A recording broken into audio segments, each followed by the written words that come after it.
Me was the fact that she was singing, as you say, about a disaster, which had almost killed her, and she'd accepted it and was going beyond it. There's a fantastic kind of understatement in it. It's the way I want to write. You know, when she says, "My house fell down and I can't live there no more," it's a great sentence. It's a great achievement. The way you want to write, you say. Yeah. I'm looking now at page 5 of your new book, and it's a remarkable one. Nobody Knows My Name. It's a series of essays, articles, opinions of James Baldwin, more notes of a native son, the subtitle. And on page 5, the reason I'd chosen the Bessie Smith record, because on page 5 you write of your being in Europe, you're in Switzerland. Yes. And you said you came armed with 2 Bessie Smith records and a typewriter.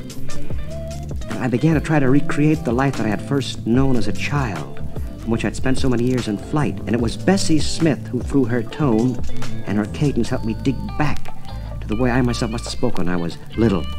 And I remember the things I had heard and seen and felt. I buried them deep. And here's the part, I had never listened to Bessie Smith in America. In the same way for years I never touched watermelon. But in Europe, I had to reconcile myself. Yes, well, how can I put that?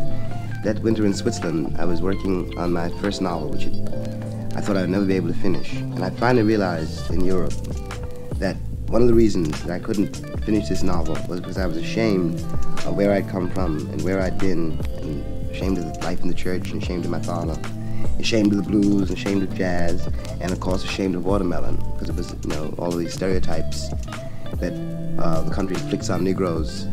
You know, that we all eat watermelon, or we all do nothing but sing the blues and all that. Well, I was afraid of all that, and I ran from it.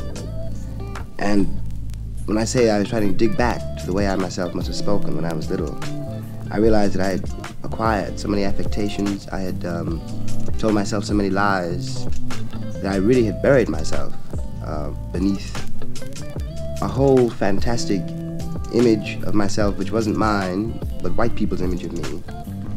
And I realized that I had not always talked, obviously I hadn't always talked the way I had forced myself to learn how to talk.